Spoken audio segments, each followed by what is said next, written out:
A healthy diet is an important priority in the lives of so many people, but confusing and sometimes misleading labels on food can make shopping difficult for people who are health conscious.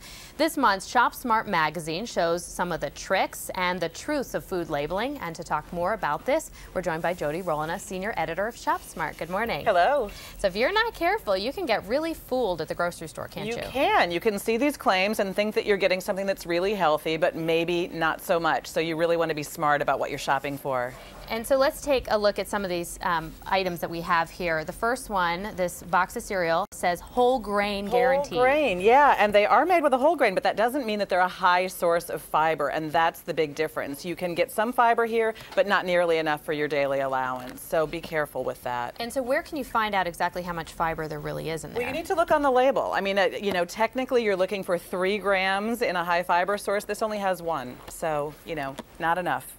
And talking about fiber, going down the line, we also have these Pop-Tarts. Yeah, and they say they've got fiber, 20%. You know, that sounds like a lot. They have fiber, but they also have high fructose corn syrup. They have hydrogenated oils. Those things are not good for you. So just because there's fiber here doesn't make this a health food. It's still Pop-Tarts.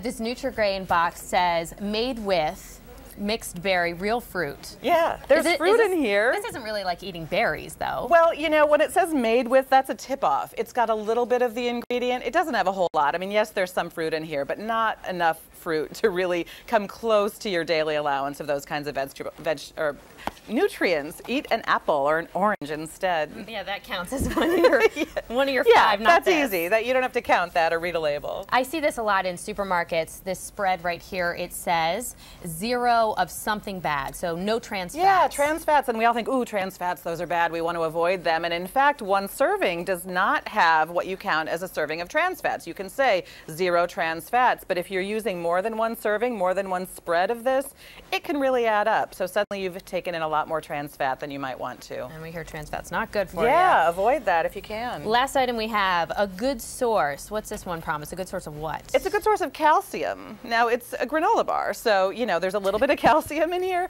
but not a whole lot. I mean, to be considered a good source, you really only have to provide 10% of that particular nutrient. Now, you have to eat almost 2 bars to get that 10%. So, you know, not really a great source of calcium. And so overall, a lot of these food manufacturers might be banking on the fact that people don't really know what qualifies as a good source or made with or whatnot. Yeah, so they're looking for those claims. You see it on the front of the box, you pick it up and you put it in the cart. You think you're being healthy. You know, you really need to know a little bit more than that and really try to stick with those whole foods when you can and use these packaged goods kind of sparingly as part of a balanced diet. That's the most important thing. Very good. All right, Jody, thank you so much for being with us.